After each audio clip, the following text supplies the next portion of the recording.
Before we start, please remember to mute your microphone.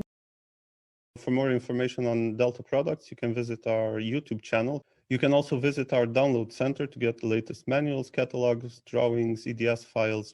I just put here a quick graph to show the different drives that Delta has released in the last 25 years. So drives are widely used across many industries, and it's always good to have the right product for the different requirements.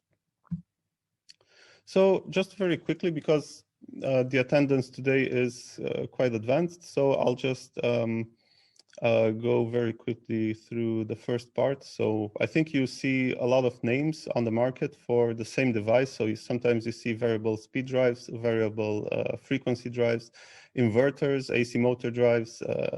Sometimes you see them as variable voltage, variable frequency drives. And most of the times they refer to the same device. So there's, I think, over 100 functions within a drive, but the fundamental one for which we call them variable frequency drives is because they take the fixed characteristics of the electrical grid and they turn them into controllable characteristics. So they take the fixed voltage and frequency, and then on the output you can control the amount of voltage and the frequency that you put onto a motor. So what is an AC motor, and why do we want to control the voltage and the frequency that is put on the motor?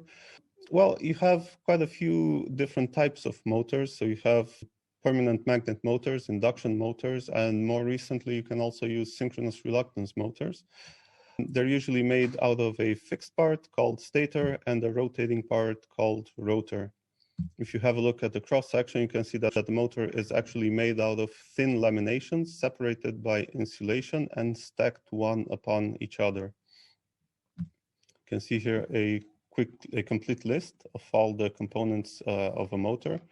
Now, both PM motors and IM motors, so both permanent magnet motors and induction motors, work on the principle of the rotating magnetic field. So that means that the stator generates a magnetic field which pushes the rotor in a rotary movement. The speed of the rotor is proportional to the frequency that is supplied with. So a higher frequency will result in a higher speed. Now, the torque, which is developed by the motor, so that's the rotational force,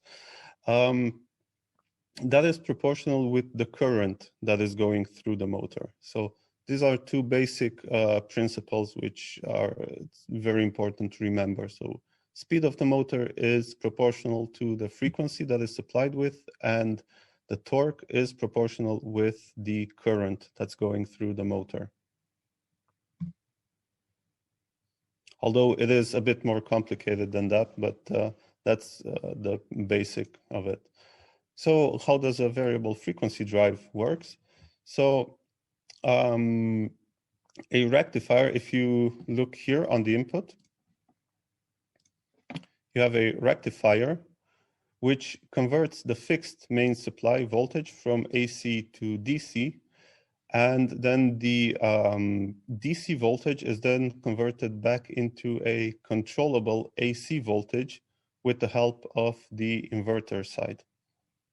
So this is a three-phase rectifier, what you see here. So for a three-phase drive, you can also use single-phase drives, then you have two less diodes on this side.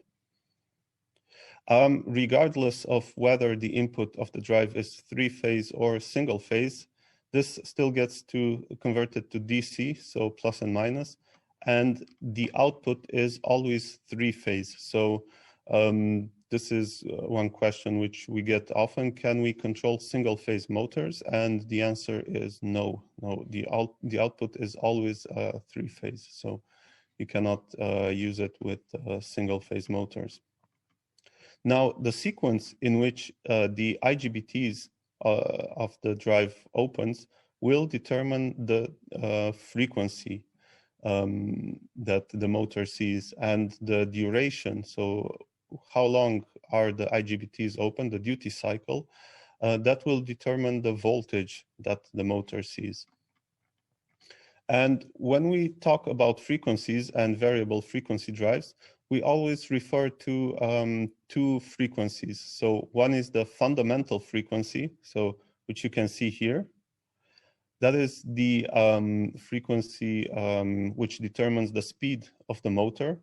And this can be anywhere from 0 to 600 hertz on low frequency drives, or up to 2000 hertz on high speed drives. Now, another frequency that we refer to is the carrier frequency. And this is the frequency which helps build the fundamental frequency. So this is normally somewhere between 2 kilohertz to 15 kilohertz. So also if you look here, you can also see that you can have this from anywhere from 2 kilohertz to 15 kilohertz. And in order for the fundamental frequency, so that is this one, to have a somewhat acceptable form or shape, the drive needs to give a minimum ratio of 1 to 10 between the carrier frequency and the fundamental frequency. Okay, so we've gone through the basics of the drive. So let's talk a bit about what are some of the functions, what are some of the other functions that drives can do. So just want to mention that almost all of the functions that I will mention are supported on all of the Delta drives. If there is any particular function that you would like more information, then please feel free to raise your hand. You have a function in Zoom to raise hand, and then please feel free to ask. Okay. So firstly, you have PID control, which is very commonly used to control dynamic processes such as flow, temperature, pressure, level, and others. The way it works, you normally have some feedback sensors. These are somewhere in the range of 4 to 20 milliamps or 0 to 20 milliamps, 0 to 10 volts, etc. I think sometimes you also get the feedback through some communication protocols, so it doesn't really matter. In this type of applications, you do not actually care what is the speed at which the motor is running. So for example, if you are trying to achieve a pressure of 6 bars, then all you really care is that your pump will increase the speed when the actual pressure is below 6 bars and decrease the speed when it's above that. Yeah. And then you have the reason it's called PID because you have different gains, proportional, integral, and derivative, which you can set in the drive or in the onboard PLC of the drive.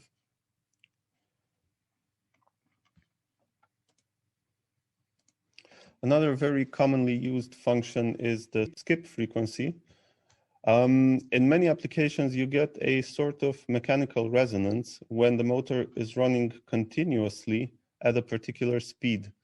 And the drive can help to prevent this situation by making sure that the drive never actually runs continuously at those particular speeds. So if you look here, you can set different bands which the drive will avoid. So this doesn't mean that the drive jumps directly from whichever frequency you set in 133. It doesn't mean it jumps directly to the frequency from 132. So it does go through that bandwidth. It just never actually stops at any particular frequencies in this area. So you basically set a lower limit and an upper limit. And yeah, this function is sometimes combined with the PID function.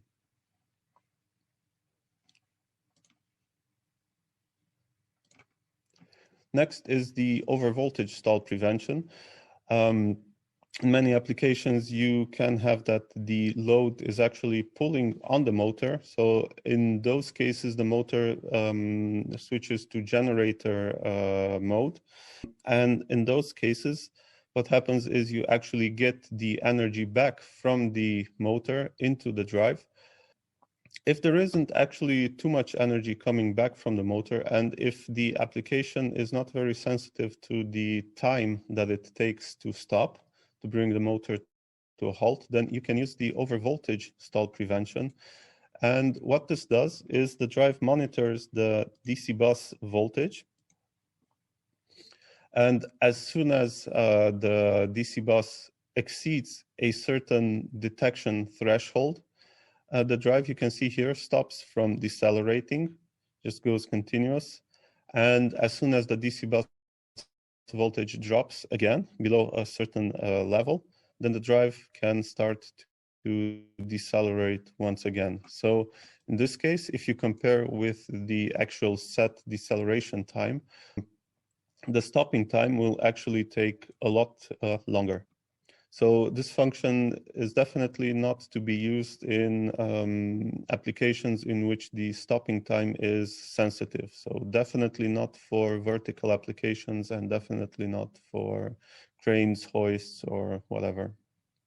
Okay, but I do see this function commonly used in fans and other similar applications where the stopping time is not crucial.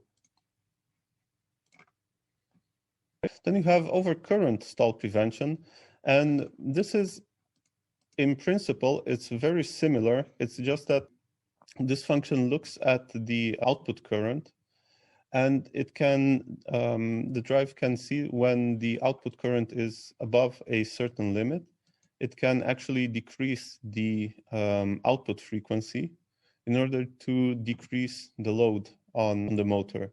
Now, very important to mention is that this function will only really work in variable torque applications. So variable torque applications are fans, pumps. These are applications in which if you increase the speed, then also the load increases proportionally. Actually, it's not proportional, it's quadratic.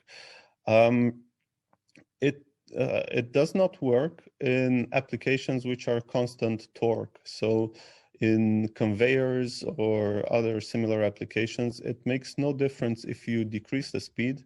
The output current will not really decrease that much. So keep in mind that this function can only be used on variable torque applications. Okay. Again, very popular with high inertia applications and with fans are the is the flying catch function or speed search. And what this function does is if there is a power outage for, I don't know, 2 or 3 seconds or even more, some fans, if they have a lot of inertia, it can take even a minute or more to come to a complete halt. And you definitely do not want your application to have to wait for a minute or longer until the fan reaches a complete stop so that you can start it once again. So what the drive can do is when it's starting, it can detect what is the frequency at which the motor is currently running, and then it can just catch it from that particular frequency. So what you have in this oscilloscope, which I have here, is flying catch function on a PM motor, and this is running in PM sensorless. So there's no feedback, there's no encoder on the motor. It's just running in PM SVC. You can see there is a power down here. You can also see it in the DC bus decreasing. And then you can see it a few seconds later when the drive actually detects the speed of the motor and catches it at about, this is 25 Hertz, detects that the motor is actually running at 25 Hertz, and then it brings it back to its set point of 35 Hertz in this case.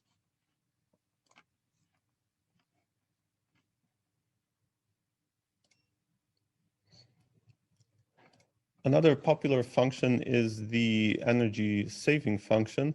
I just recently got the chance to see what an important effect this function can actually have on saving energy. You can see that if the drive is running constantly at some particular speed, and the demand is actually low, so if the load on the motor is actually quite low, the drive can keep the frequency, can keep the speed at which the application needs to run, and it can automatically lower the output voltage, and this will proportionally lower the output current as well, this thus helping save on energy. Now, as soon as some load is added on the motor, then you will also see the output voltage increase proportionally to the load that is being added.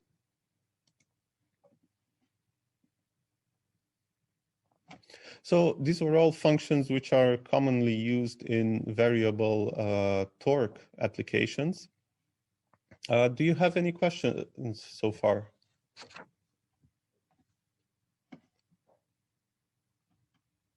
And if not, then I will move to the next set of functions.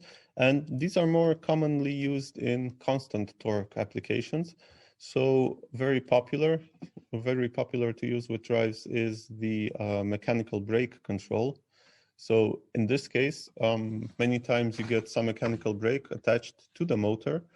And what you can do is you can program the drive to engage and to release that mechanical brake depending on the output frequency and also on the output current. And you can set all of this through these parameters.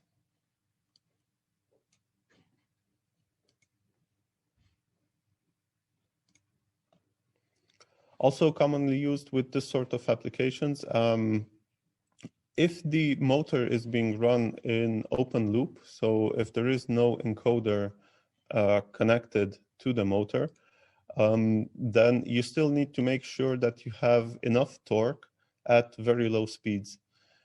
So for this, you normally use DC injection braking.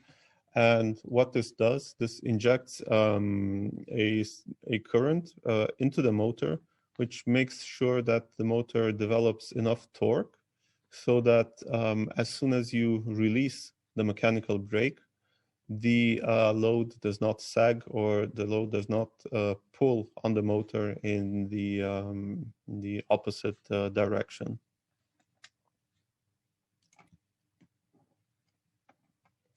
Also commonly used is the dynamic braking. So if previously we talked about the overvoltage stall prevention, which is here,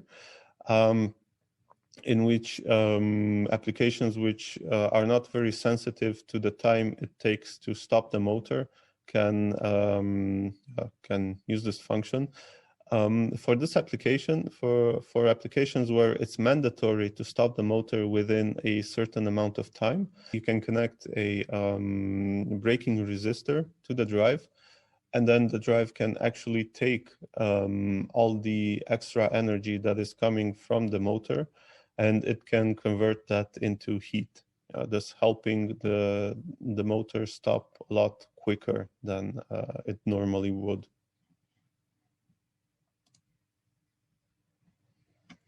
Also common with this sort of vertical applications, and especially in elevator applications, are the S-curves. So you can set, aside from the normal acceleration and deceleration ramp, you can also set S-ramps, which helps smoothen out the transition from normal speed to accelerating to decelerating and other similar functions. And finally, you have the safety stop. Currently, our drives can meet safety integrity level 2. So the safety stop is for safe torque off. So this means that the drive ensures that as soon as a stop command is given, as soon as the safe torque off function is triggered, the drive ensures that the motor will absolutely not develop any torque. So This is our 2-channel STO.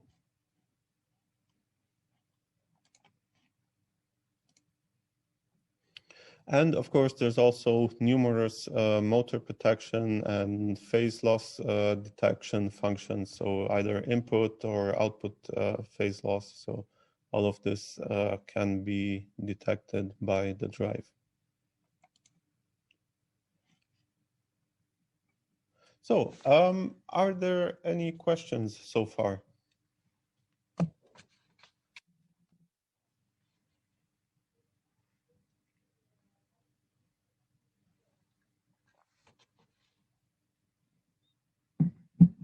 So I think we skipped very fast through the first part. If you think that you need more information on any part which I've just gone through, then yeah, please feel free to interrupt me.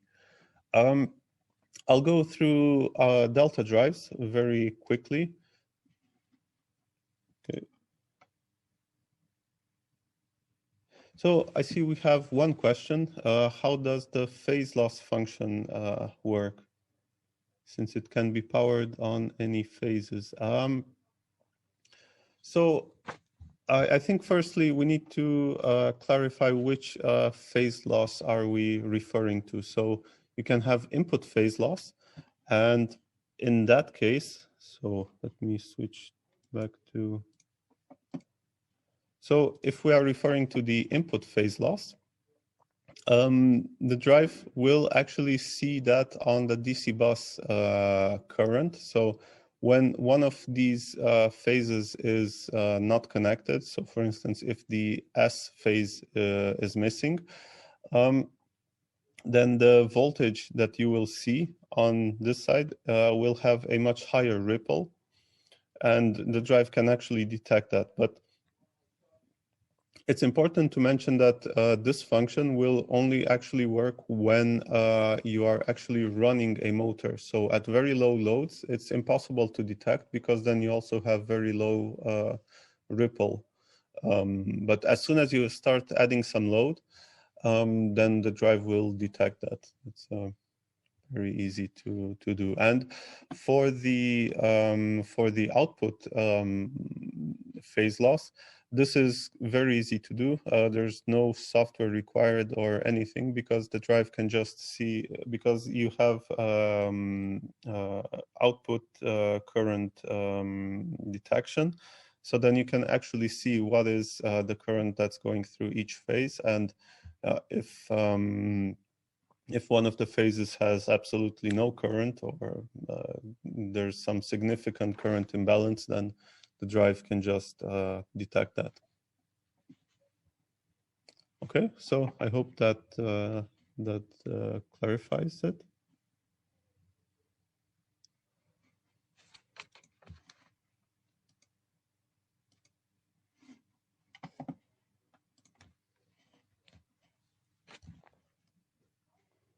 Okay, so I'll move on to the Delta drives overview. So firstly, I'll explain a bit about how the drive type numbers are constructed. So first 3 letters normally stand for variable frequency drive, but we also have active front end and regenerative drives. Following 3 numbers will show you the power of the drive. Then you have the drive series. So we have quite a lot of different drive series. Then you have the voltage. So in this case, 4.3 stands for 400 volt and 3-phase.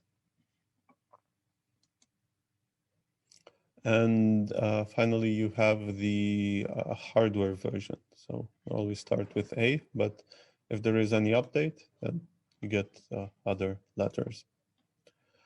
Now, as of 2016, with the release of the M300 series, we've actually changed the naming rule so that the type numbers are actually based on the output current instead of the power.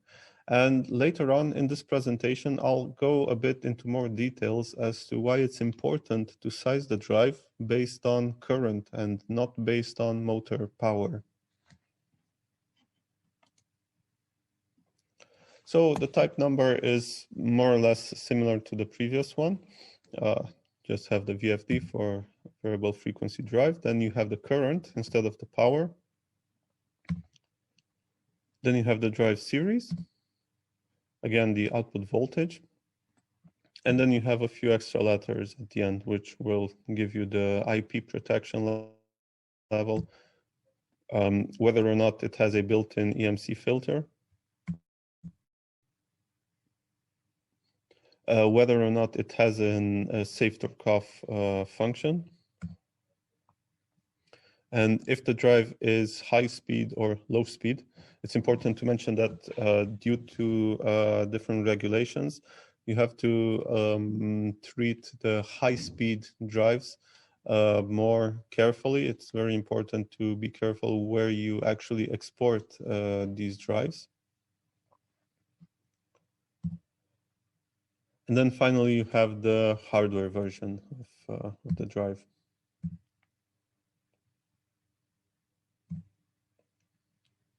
So firstly, I can show you the ME300, which is the most recently released Delta drive.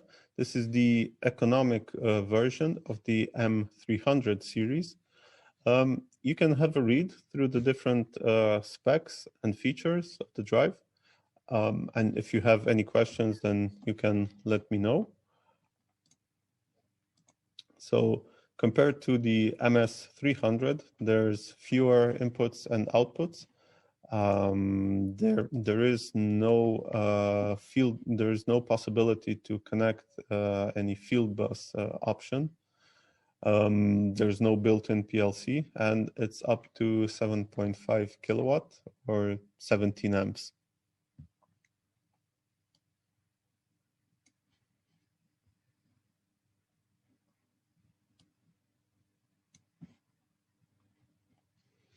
But you do have different pump functions, pump control. So you have functions for leakage and dry run detection, and also for multi-pump control.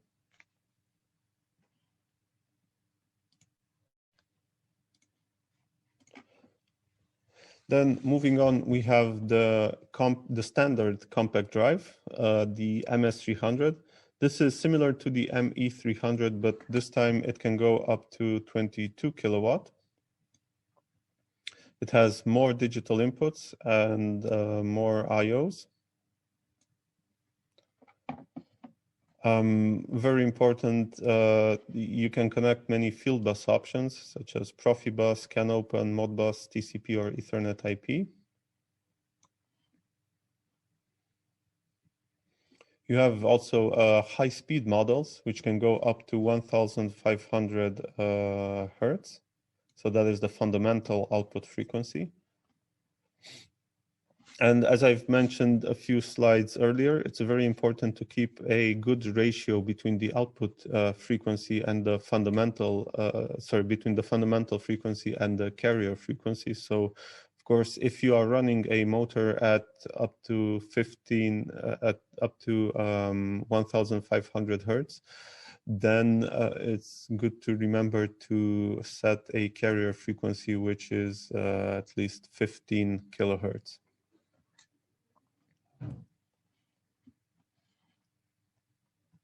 And when you do set a drive to 15 kilohertz, then it's also good to remember that there is some derating required, and we'll go through that a bit later in the presentation.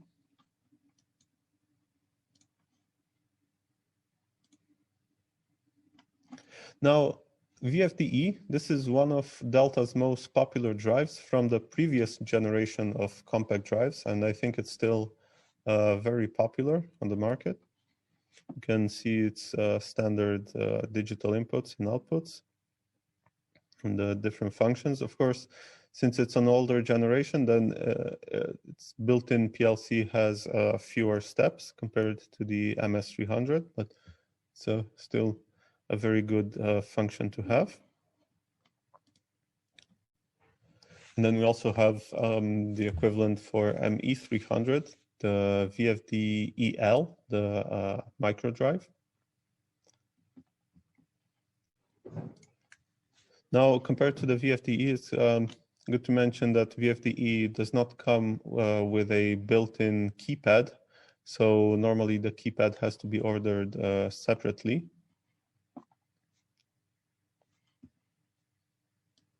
So that will be this one. And VFD-EL does come with a non-detachable keypad.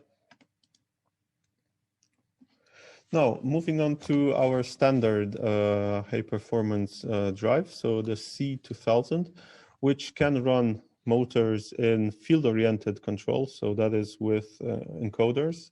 So we support a number of different encoders, like anywhere from ABZ to sine, cosine, and to resolvers and also encoders with commutation signals and all of that. You can use the drive to run PM motors or synchronous reluctance motors, and of course also induction motors. You have different functions for speed and torque and positioning control, also with feed forward. I think some of you are quite familiar with this drive already. So I'll not go into too much detail over it, but if you have any questions for it, then please feel free to ask me. And a bit later in this training, I'll also show you some master-follower functions with the C2000 and also some positioning control.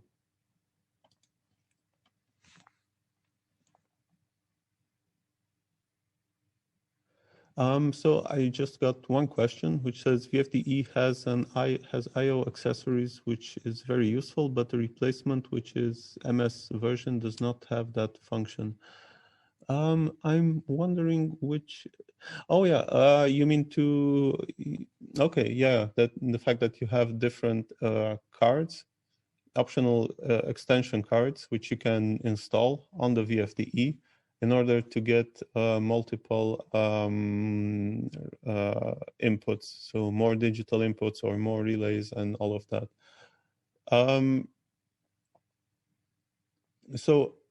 For the M300 series, yeah, you cannot put any I/O extension module on the MS300 or ME. However, that will be supported in the MH300, which is the high performance variant of the M300 series. So in the future, this will be supported on the MH. And there is a second part to this question. Is there any other from the same range other than the C and CP? Yeah, so I just answered that. So the MH300 will support this. Okay, so I hope this answers your question. So then moving on to the CP2000. This is more or less based on the C2000 architecture. You can see it can go up to 630 kilowatt or up to 500 kilowatt in 400 volt. And this drive is mostly developed for variable torque applications, which normally require not a very low overload. So normally fans, pumps, and this type of applications, you normally see that they don't really need more than 100% or 110% overload. So that's why it's a drive designed for light duty or normal duty. You can also select that. Now, what's interesting about this drive is that it comes with a built-in backnet, This is BACnet 485, but there's also an option module for BACnet IP. So if you would like more information on that model, on that option, then please let us know.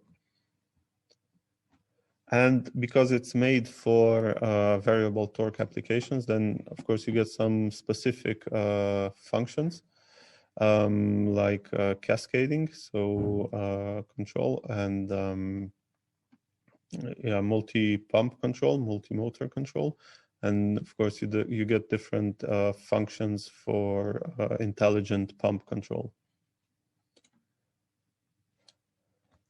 And then I'll move on to the CFP 2000. This is our IP55 drive. And while the firmware is completely identical to the CP2000, there are some significant differences in hardware. So for instance, the built-in EMC filter does not stop at 37 kilowatt, but it goes all the way up to 90 kilowatts. So that's through the whole power range of the motor.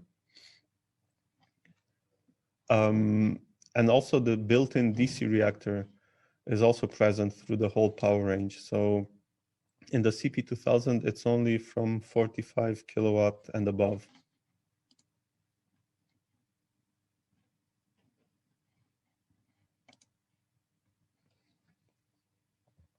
And at the moment, it comes only in 400 volt and up to 90 kilowatt. But there are, however, plans to develop 230 volt and 600 volt models.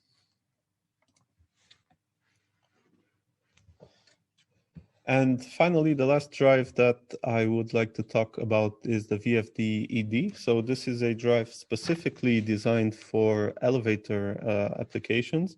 So you have, it supports field-oriented control with an encoder card, and it supports different types of encoders, which are popular in the elevator industry. It also comes with built-in safe torque off up to safety integrity level 2. And also it comes with an emergency power supply input, which is also very important in elevator applications where you want to connect a UPS, an uninterruptible power supply, to the drive in case there is a mains power outage. And in those cases, you want the drive to detect which is the easiest way for the cart to move. Is it up or down, depending on the position of the counterweight? So the drive can do that, and then using the power from the UPS, it can slowly move the cart, the cabin, back to the next floor, so that anyone who's currently in the elevator can get out. Okay, so are there any questions so far? There are, of course, a lot more drives that Delta manufactures. So I've just gone through the more popular ones, but yeah, you can find all of them on our public website and in our catalogs.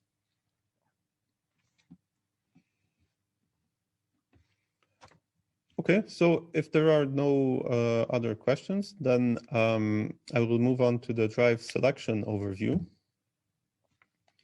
So I just put here a quick graph to give you some idea of the different drives in terms of power and performance. First, you have VFD-EL and VFD-E, then still have the C200. Now, in terms of performance and functions, then of course, VFD-ED and C2000 are leading.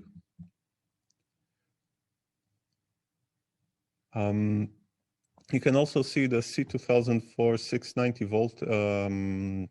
That's a bit lower than C2000 because the 575 and 690 volts do not support field-oriented control, so they do not support encoder cards, and so that's the reason why you see it a bit lower on the performance and complexity chart.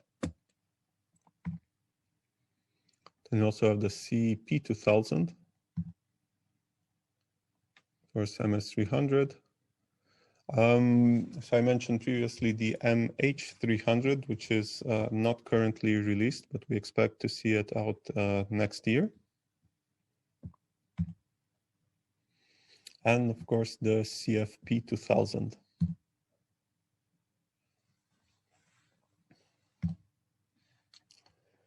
Okay, so I think this is a very important chapter for anyone that is working with drives. So whether you are a sales engineer or if you are a field application engineer, I think it's very important to know how to select the right drive for the right application.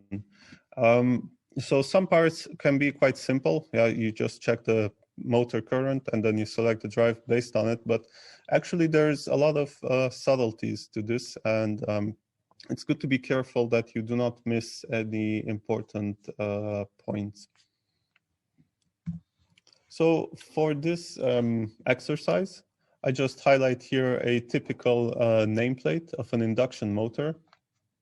So firstly, most importantly, you need to check which voltage is there actually available on site. Most motors are dual rated. So what you'll see here is that most motors you can connect either in delta or star for different voltages. So for instance, this motor can be run either in 400 volt or in 690 volt. And then, of course, also the rated current on the motor will be slightly different. Actually, not slightly, will be quite a lot different. So you'll select the drive depending on which voltage is available. So if you have 690 volt available, then yeah, you can choose a drive which is rated for that. It's important to mention that sometimes your network supply will not be exactly 400 volt. So it might be 380 volt or 460 or 480. But you can still select a 400 volt drive for that. You can check the input range in the user manual, but most of the time, drives you'll be able to connect anywhere from 380 volt to 480 volt, and that's with a plus or minus 10 or 15% range.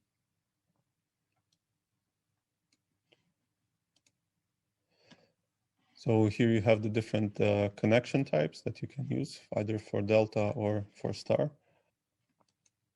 So it's important to keep in mind to size the drive always for the rated current, so which you see here. If, for instance, you go for a 400 volt drive, then you need to size a drive which can do continuously at least 29 amps.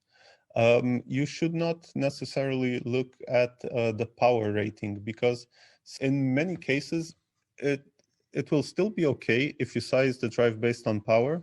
But in some particular cases, it can go very wrong, especially if you are working with some older motors with some really low efficiency, or if you are working with torque motors. And torque motors are very special in that they have a very high number of poles, which gives them a very high torque and a very low rated speed. So I can see, for instance, from this nameplate that this is a 4-pole motor for 50 hertz. But sometimes you get motors which are 8 poles or 16 poles or even 32 poles. In that case, the frequency is much lower, but the torque is actually higher, a lot higher. And if you remember, I mentioned in the beginning of this training that the output current is actually proportional to the torque. So in those cases, you will see a current which is much higher than what you would see here. So for the same amount of power, you get a actually much higher current. And in those cases, if you size the drive based on power, then that will most definitely not be enough. So the drive might not be able to deliver the amount of current that the motor needs. Okay, so it's very important to keep this in mind. So never size the drive based on power, always size it based on output current.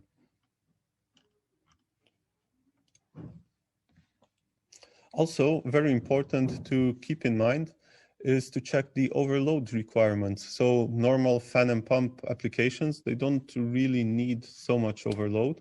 But if you are using the drive on a vertical application, yeah, so if you're using it on a hoist or on a crane, then overload becomes very important. So sometimes you need 180% or even 200% if overload if you are working with a crane or an elevator. So in those cases, if you size, for instance, the wrong drive, then it can happen that you just get an overcurrent fault because the drive will not be able to deliver the overload that the motor requires, that the application requires.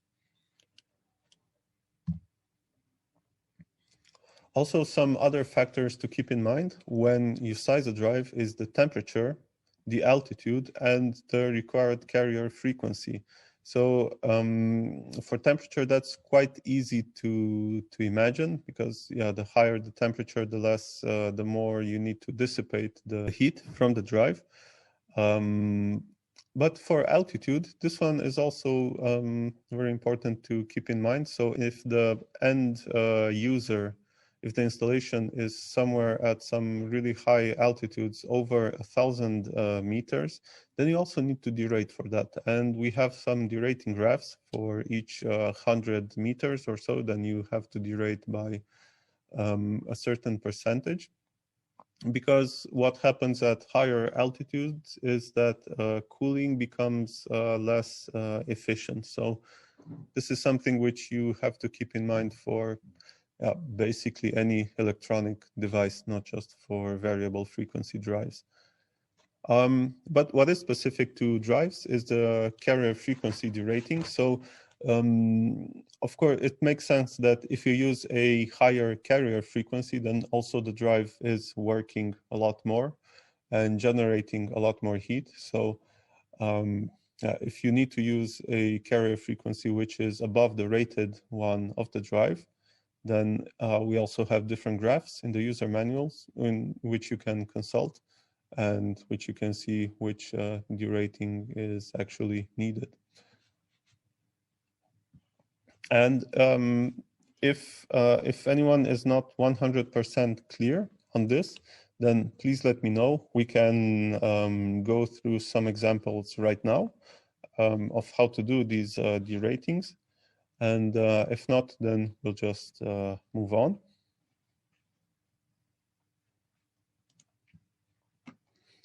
So finally, we also need to check what functions are actually required. So make sure if the application needs the drive to control some mechanical brake, or if the application needs to use different functions, you have to actually check the user manual to see if those functions are being supported by the drive.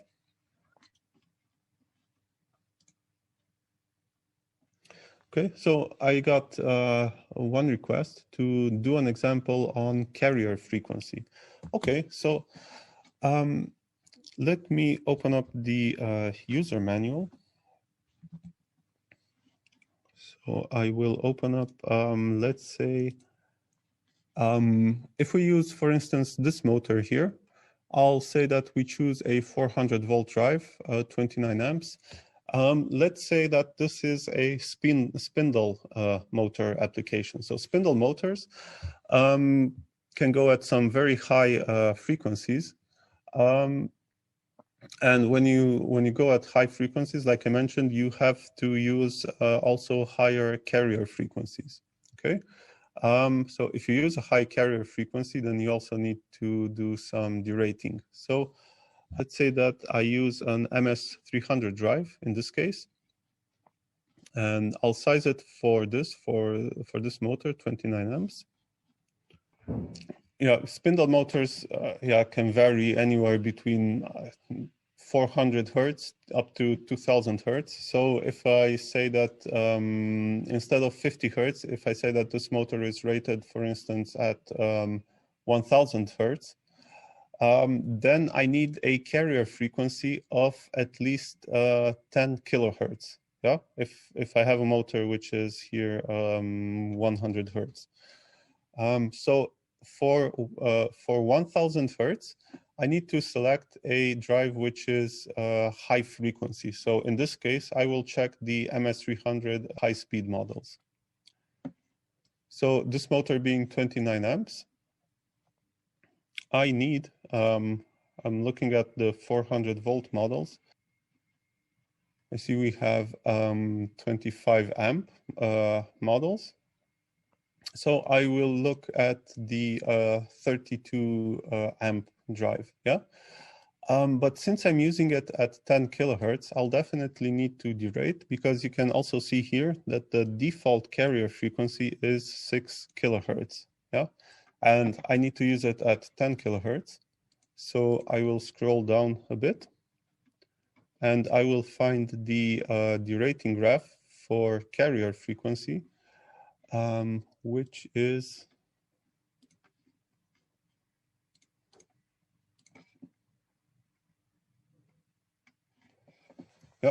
here.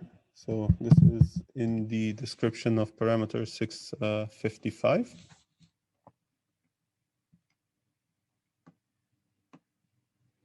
So of course, it also depends if I'm using the drive in a 50 degrees environment or in a 40 degrees environment. So in this case, if I use it in a 50 degrees environment, then I would need to have a derating of at least 75%. Okay, so then if I use the 32 amp drive,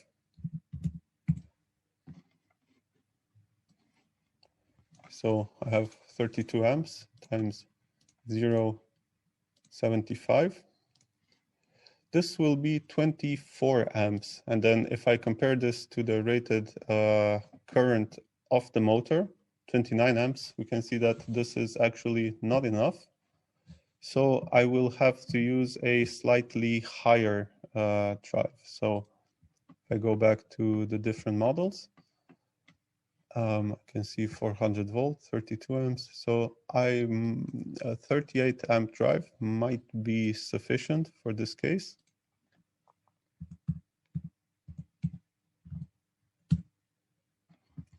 Yeah, not quite.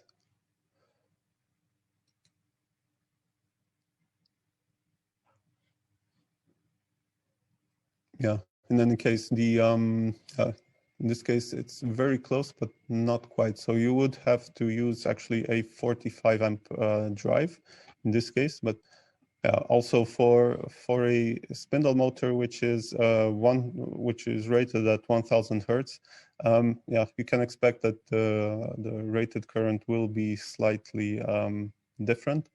But yeah, in any case, this is the principle to which you size a drive based on carrier frequency.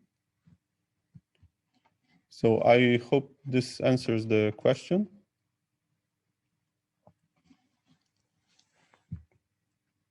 So if there's no more questions on this particular topic, then I will move on.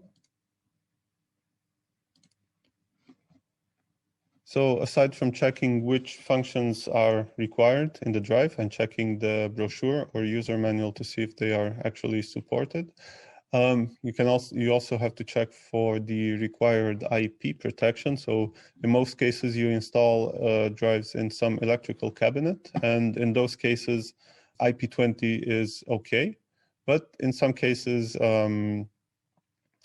some installations will just install the drives very close to the motor, and in those cases, you need around IP55, and you can use the CFP 2000 drive. You also need to check how many inputs and outputs does the application need. So if the drive actually has that, or if you need to use some I/O extension, or if you, if it's maybe more convenient to use a different drive or just use an extension module. Also important to check if the drive actually has to communicate with other devices and what is the communication protocol that needs to be supported. And also very important is to check if there are any requirements from the application in terms of total harmonic distortions or in terms of electromagnetic compatibility.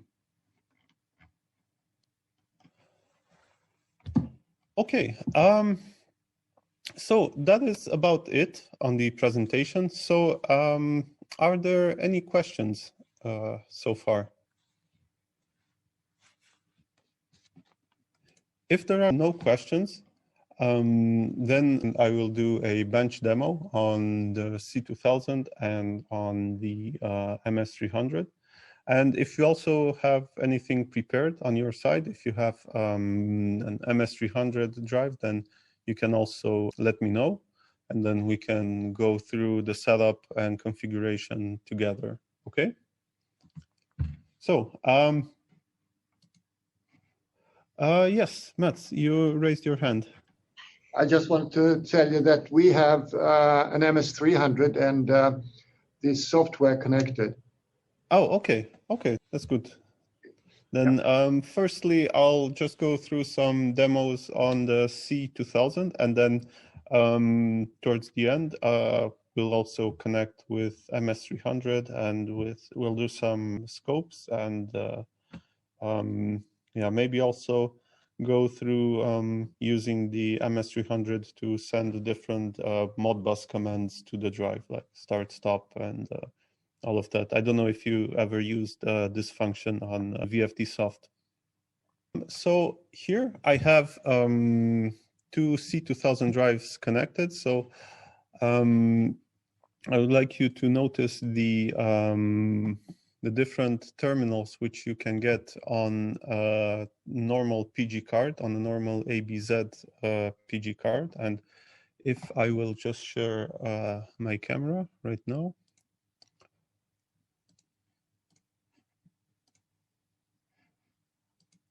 So hopefully everyone can see my configuration right here. So I have two C2000 drives. Both of them have a PG card connected.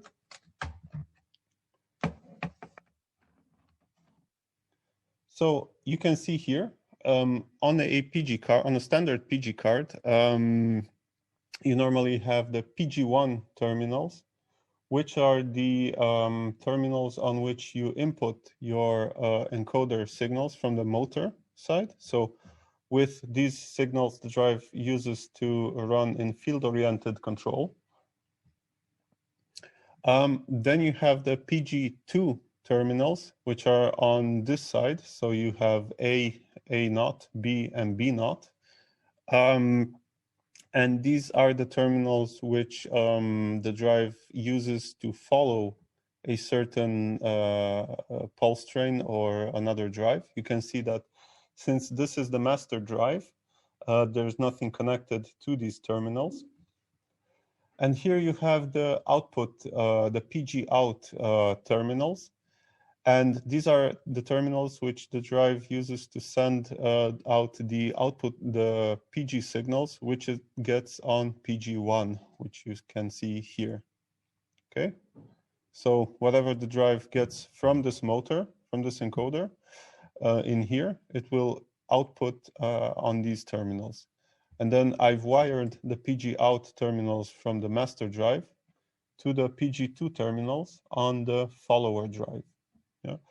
And I've configured them in a master follower setup so that you can see that the follower drive can just follow any position that I give it with the master drive.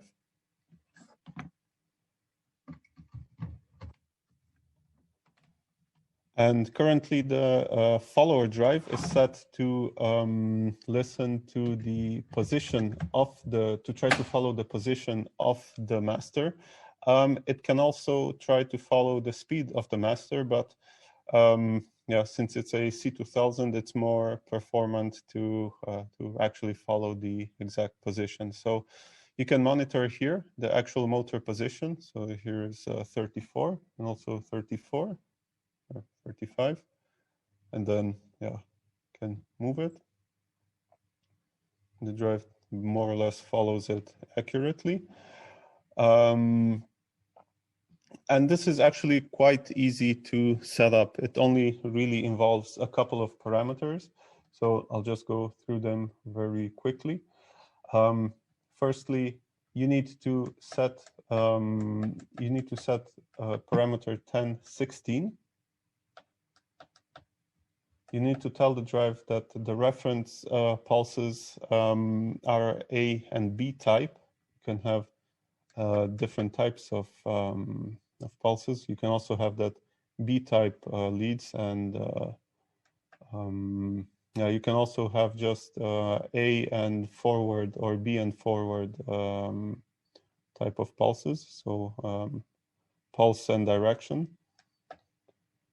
And also you can put this on the MI8 terminals, but in that case, yeah, and in that case you don't need a PG card. But yeah, the disadvantage in that case is that you can only really run it in speed mode, since you cannot run it in FOC PG if you do not have a PG card. Okay, so 1016, it's very important to set. Since the follower drive is running in positioning mode, you actually need to define this in parameter 0-10.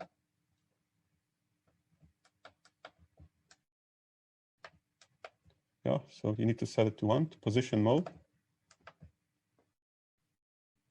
And of course, if you're running in positioning, then you also need to run in field-oriented control for PG. You need to tell the drive which should be the source for the control. So you need to set parameter 020 to 5 to PG reference. And finally, since we're running the follower drive in positioning mode, you need to also tell it what is the source of positioning. So then you have 11, not dash 60, but 11-40, I think. Yeah, then you have 11-40 source of positioning, and you need to tell the drive that it's coming from an external pulse. And this is basically it. So after you configure the drive in field-oriented control mode, you just need to set these 4 parameters, and you're ready to start. Yeah, and you can also set different ratios between the master and follower. So right now it's a 1-to-1 ratio, but you can also set it to you have some electronic gearbox parameters, so electrical gear. And depending on the ratio between these two parameters, 1017 and 1018, that's what the that's also what the follower drive will follow. So if I set, for instance, a 2-to-1 ratio, then for every 1 rotation, I can get 2 rotations on the follower, or even more. I also get with 10 rotations.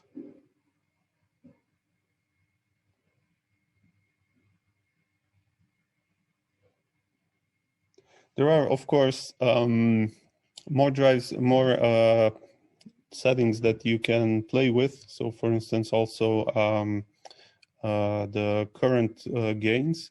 It's important to be able to configure so that you can actually determine how strongly the drive reacts to a change in load.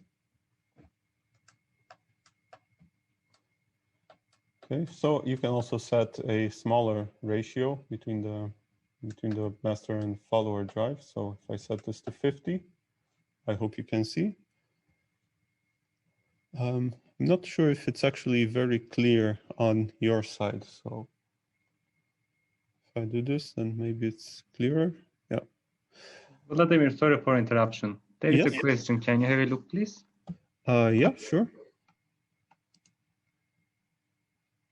Yes. So what is a PG card? So PG, I think maybe the origin of the PG is for pulse generator.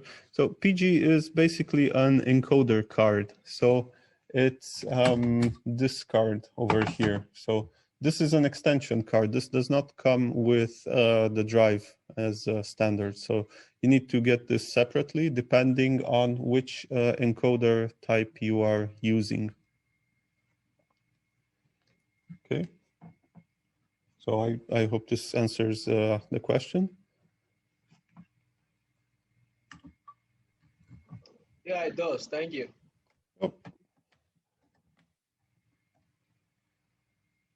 Okay. So yeah. So if I set this to 50, then I get a completely different ratio between the follower and the master drive. So do you have any questions on this particular topic?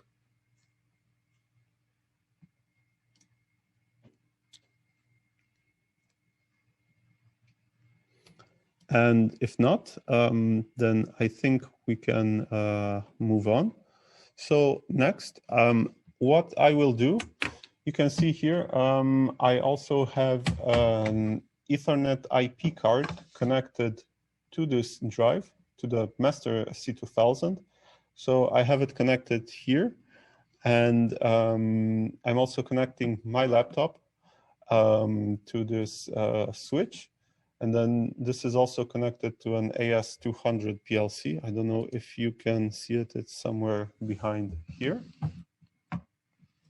So what I will do in this case is I will use Ethernet IP to control this master drive in point-to-point mode. So I'll just set the different position command and the drive will follow it. So I'll just show you how quickly this can be done.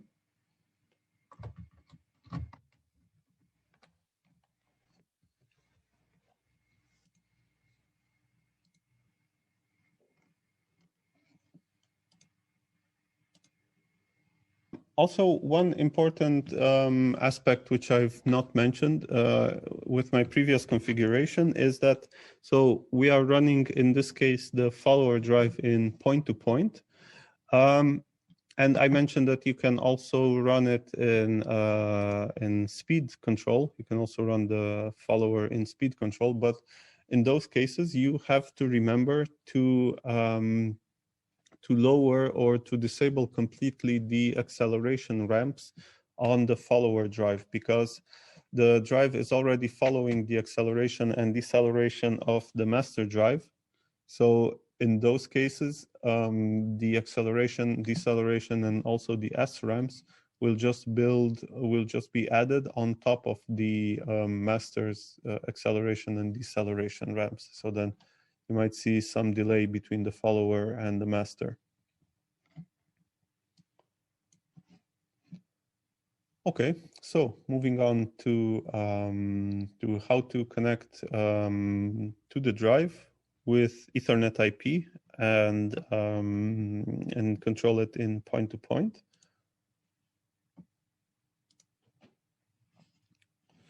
So firstly, I will open COM Manager. So this is one software which I think most of you are already familiar with. So I have here with me the newer version of COM Manager, but which will be used on the future generation of software, DIA Studio. But so this version is not yet released, but it's, in terms of working principle, is exactly the same as the official version. So I'll just define a new driver. I'll select the configuration via Ethernet. And yeah, almost forgot to connect my laptop to it.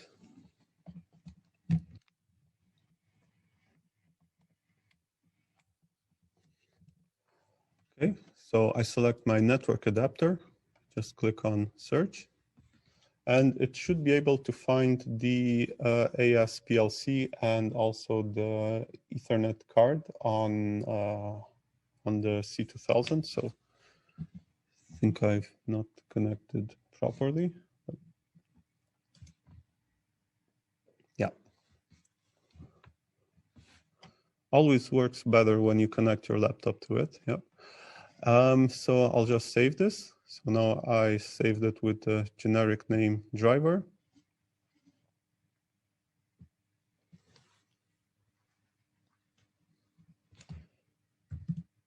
So I will open ISPsoft.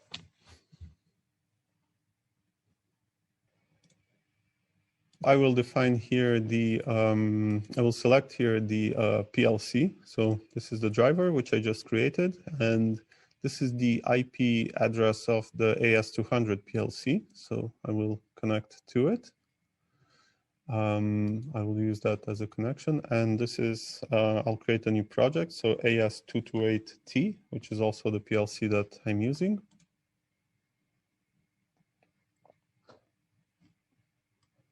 So I will define a new program here. So new cyclic task so that the program can get compiled. And I will go to hardware configuration. This takes a few seconds. So it opens up here. And now I can right click on my PLC and click on EIP Builder.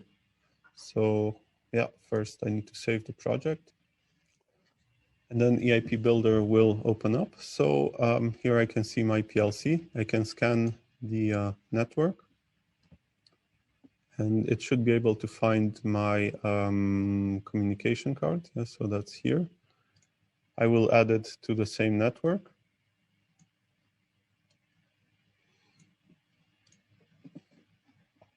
So now we'll go to data mapping. And this part is maybe not so intuitive. So maybe sometimes it might be more difficult to find, but you need to move your mouse cursor in this area and then right click on the PLC and click data mapping.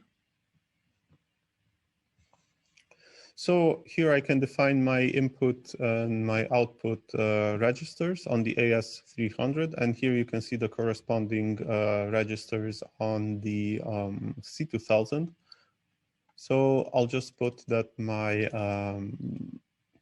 my output, my inputs are starting from D1.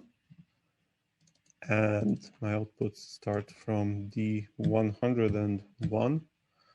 I only have one device, so I'm not so, don't really care about leaving a lot of unused registers. And then here I can see the standard definition of the inputs and also of the outputs. So this is what I can read by default. And keep in mind that this is cyclic reading and cyclic writing here. So I will just get two more registers, which are not in the default list. So I will look for 222C and 222D. So this will be the motor's actual position. Yeah. And I will take a print screen of this so that I can see it a bit later. I'll move this to this side. It's always good to have your inputs and outputs handy. Okay, and I'll also take a print screen of the outputs.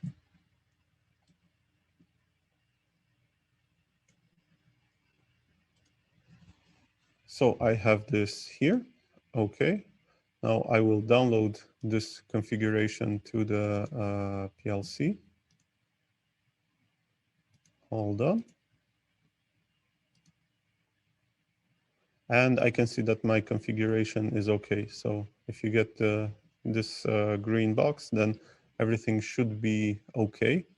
So now I'll close Ethernet IP Builder. I'll save the configuration. I'll also download here in the hardware configuration.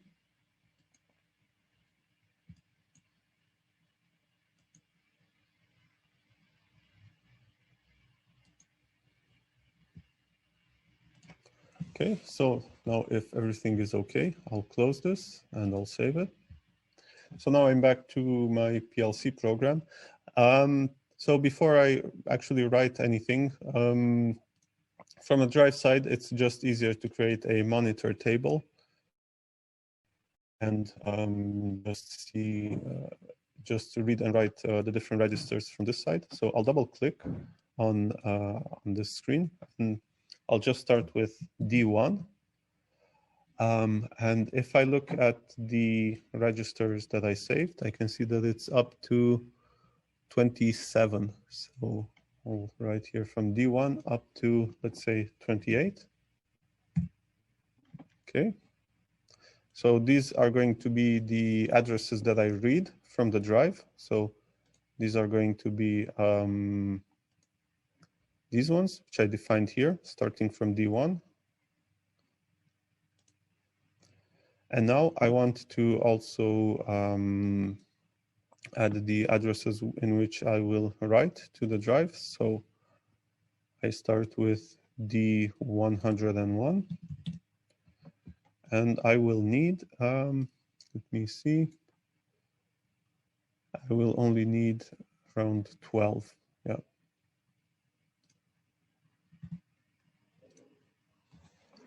Okay, so if everything is okay, then I will go online and I should be able to read all the different values that are coming from the drive, like the DC bus and status word and all of that. So you can see it here. So I have in D6, I have the DC bus value of the drive. So that's 312. There's no decimal point, but so that's why you see it as 3000, but it's actually 312 volts.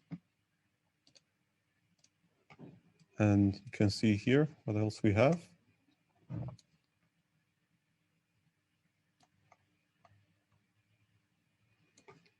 So that is the DC bus on D6.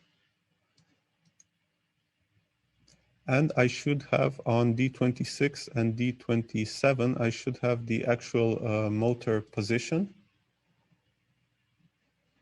Yeah, you can see here D26, the low word, and D27, the high word. And if you check here, you can see the actual motor position, it is here.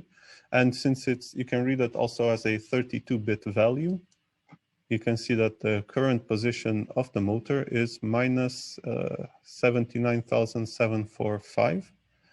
And if I switch back to the drive, so hopefully you should be able to see this also here. I hope this is clear. So 79745. So that's also what I'm seeing on the screen here. So first thing that I want to do is I want to check the definition of the control word and of the status word. And for positioning the C2000, you can use only the 6000 definition. So I will just open that up.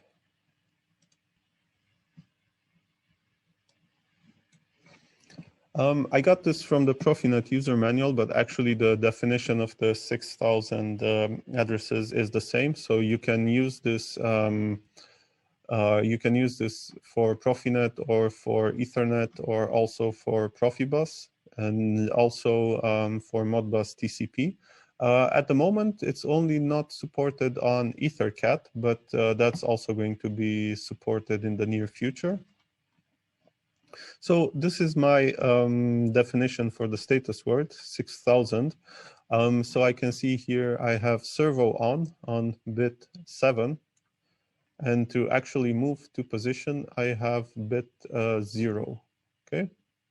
So when I set bit 0, then the drive will move to whatever position I set, okay? And I have here bit 2, which I can use to switch between absolute or relative positioning. 0 is relative and then 1 is absolute. So firstly, I need to see where exactly is 6000 defined in here. So I can see here in the print screen I took, it should be on bit on D105, okay? So if I set this to, if I set bit 7 to 1, then I should also see it in the status word. So status word is for 6000 addresses, 17. So D17 should see that. So if I set this, so you can see I can enable the drive or disable it from bit 7. And then I can write different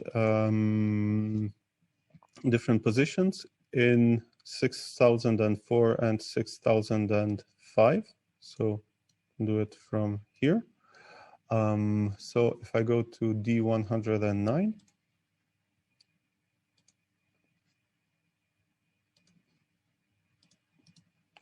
I can just write this as a 32-bit value. So currently the drive is set for a 2500 pulses per revolution encoder. So that means if you have 2500 pulses per revolution, that means that the drive will actually count 10,000 per one revolution. So that's for every pulse rising edge and falling edge. So if I want the drive to do one rotation, I can just set it to 10,000. Okay. So this will be my relative position command. And then I can just go back to 6000. So I still have servo 1, and I'll just ask the drive to move to by one rotation.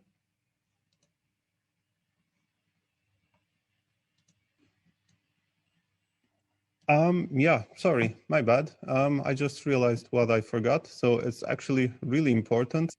If you look through the description of the different registers, you see 6000, but you also see here 6001. So that's the mode of operation. So 0 is velocity mode. And yeah, you can also see it here in 6001. You can actually read what is the current mode. So if I read it in 6001, that should be in a D18. You can see here that it's 0, so that means for speed mode. And yeah, I actually need to set it to positioning. So firstly, I will stop the drive because you can only change operating mode when the drive is in stop mode. So just set it to 0. Now I'll set 6001 to 1 to positioning mode. Okay, so now I can also read it here. Now the drive is in positioning mode.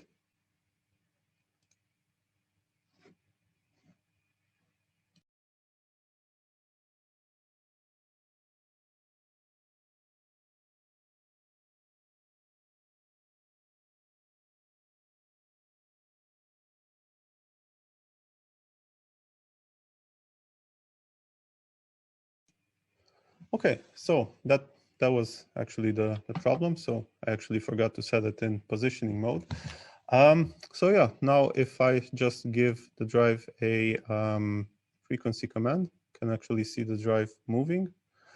to its target position. So if I give it another run, you can see it actually moved, this time to position 100,000. So I'm giving it in 50,000 pulses. So that means that the drive is moving in relative movement every time I give it the command to move to a new position. And if I share my configuration, then you should also see this. So I will just give it a new run command. So you can also see it here. Now it's at 200,000.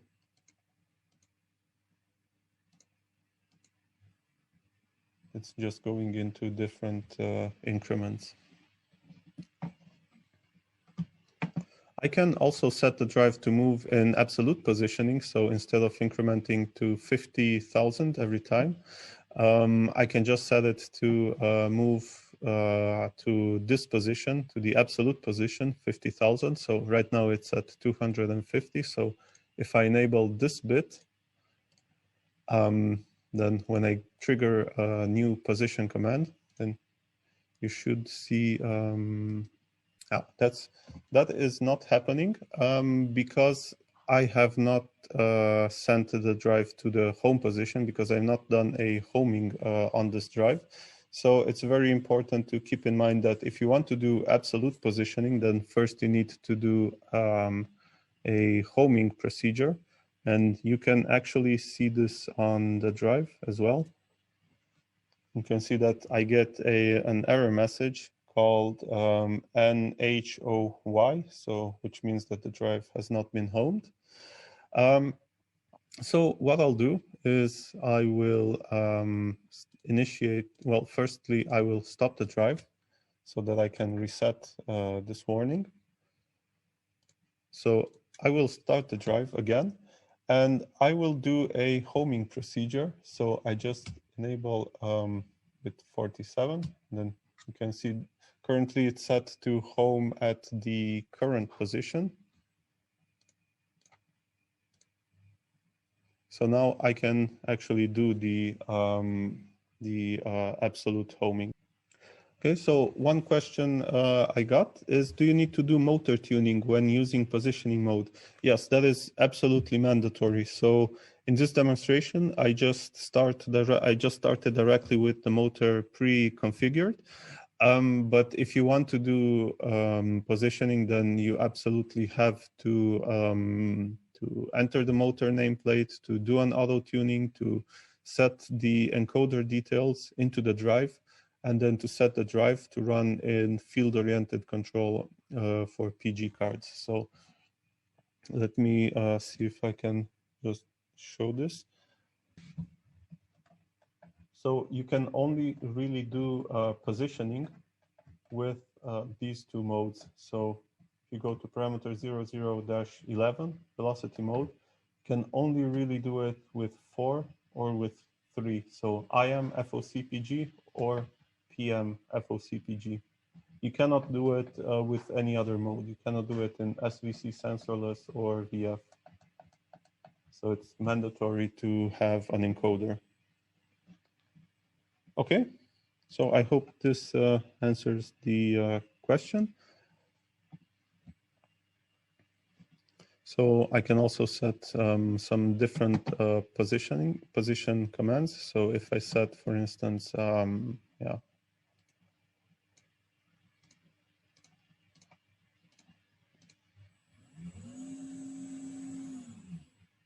then I can also set it to go to whichever absolute position I wanted to go. Okay, so are there any questions, or is there anything that you would like to see with this function, with the positioning?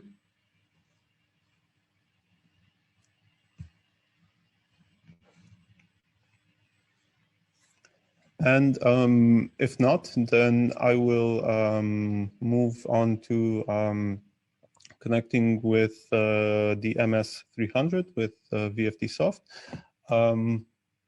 So if you have any questions in the future, please don't hesitate to ask about this topic. You can, of course, do positioning from the digital inputs, from communication, or from also external pulses, like you could see that on the follower drive. So yeah, and also you can have different types of homing also supported for homing based on origin or positive, negative limit and all of that. Okay. So if there is nothing that you would like to see on this topic anymore, then I will move on to the MS300. So in this case, what I use is a simple USB cable. You can just connect directly to the drive. You don't need to use any external tool. And that's it. You just connect that to your laptop and you are ready to go.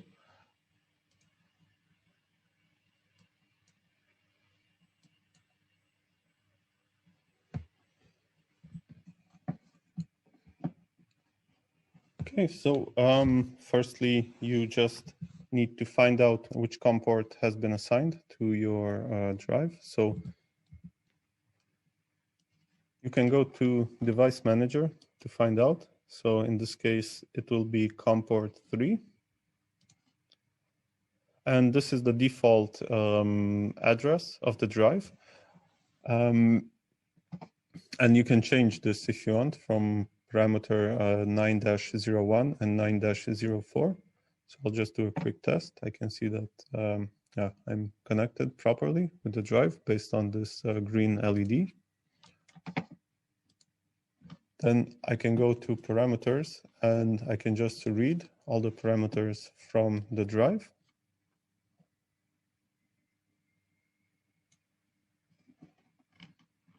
So it's more or less default, aside from a few settings. So you can also control the drive from VFDsoft if you want to. You just need to set the source of frequency to 1, that's RS485, and the source of operation to 2, that's also RS485. So if you do this on your side, then you just have to click on Write Select or Write All and press OK.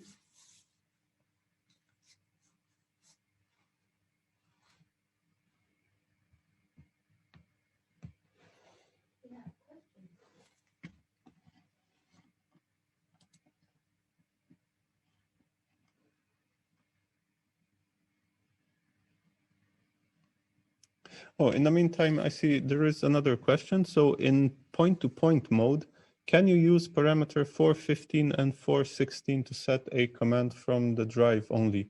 Yes, that is possible. You can have a different, a range of different combinations for the digital inputs, and then you can just, send the drive to a position based on those parameters.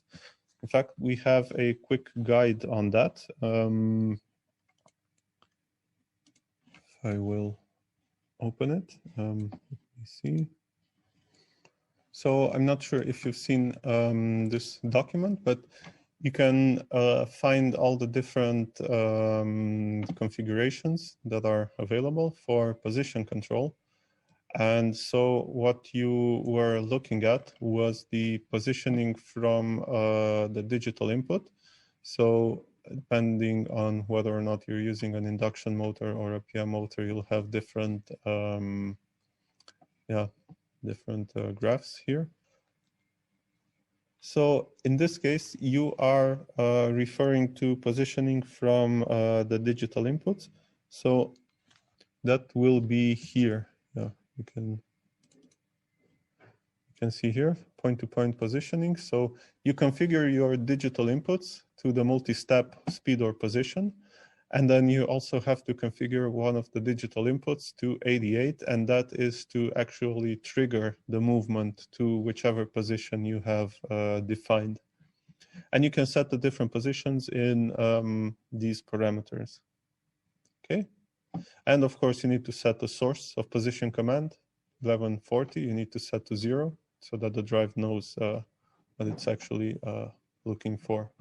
And then you have a number of different parameters which you can set to control how strongly the drive reacts to different configurations. Okay. So I hope this answers the question. So moving back to VFDsoft, yeah, you can just read and write different parameter files from the drive. And more importantly, aside from this, you also have a trend function which you can use. So I also have the keypad. So because I set the drive to RS485, I can actually control the frequency on the drive with VFDsoft. So I can just give the drive a run and a stop command. But yeah, actually I also need to start the monitoring. So click start and go back to the keypad.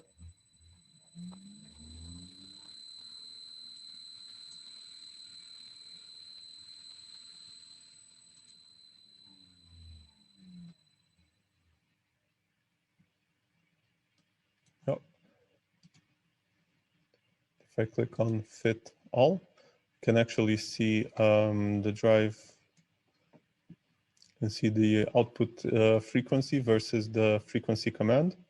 And I can also monitor the start and the stop signals. So you can see here when I gave a stop signal versus when the drive actually stopped. You can see the acceleration ramp, and you can also monitor how long it takes between two different points. You can see this on this side here. You can see from 0 Hertz to 19 Hertz. It took around 4 seconds. You can see that here. And it's for us here in technical support, it's always vital that we get this sort of information from your side. And also if we get the corresponding parameter file, that way we can more or less have some idea of what is actually happening on site. And you can also monitor different parameters here. And VFDsoft actually monitors all of these parameters at one time. So if you click on output voltage, you can also see the drive increasing the output voltage up to the corresponding VF curve. Because the drive is running in open loop, then it just follows a linear VF curve.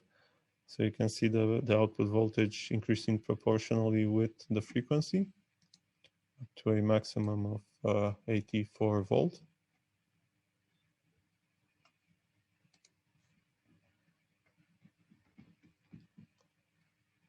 And yeah, so that's about it on the trend function. There's really not that much to show on this.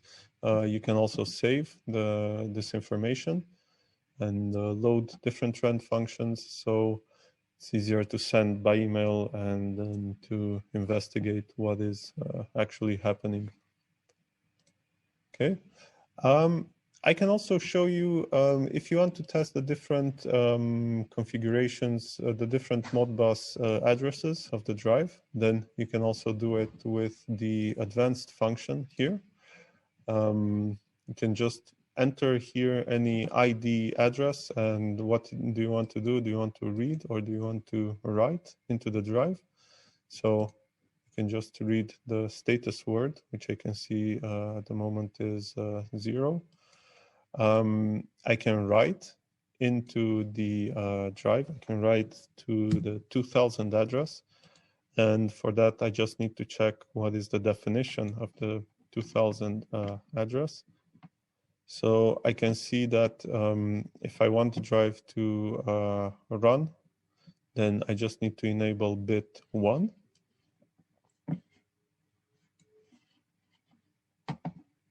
So I will just set this to 2. Yeah, and I don't know if you can hear that, but I can see the drive starting. So now if I read the status word, 2100, I can set this. Oh, sorry, that's that's again my bad. 2100 is actually the warning code. It's not the status word. So what I need to read for the status word is 2101. So that is the status word. 2100 is just the error and warning code. So that just shows you if there is any warning on the drive. So I will read that. And yeah, I can see different bits which show me that so bit 1 and bit 2 are on. So that means that the drive is in run mode. Yeah.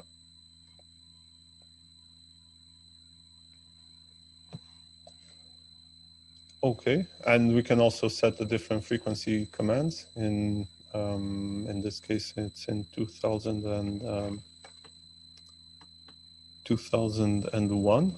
So if I just go here, 2001, I can set the drive to 500, which should correspond to 5 Hertz.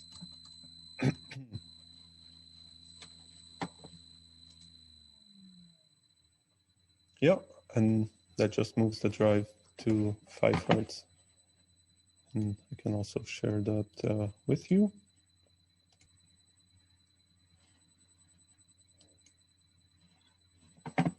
And if I change this to 1000 and click on send,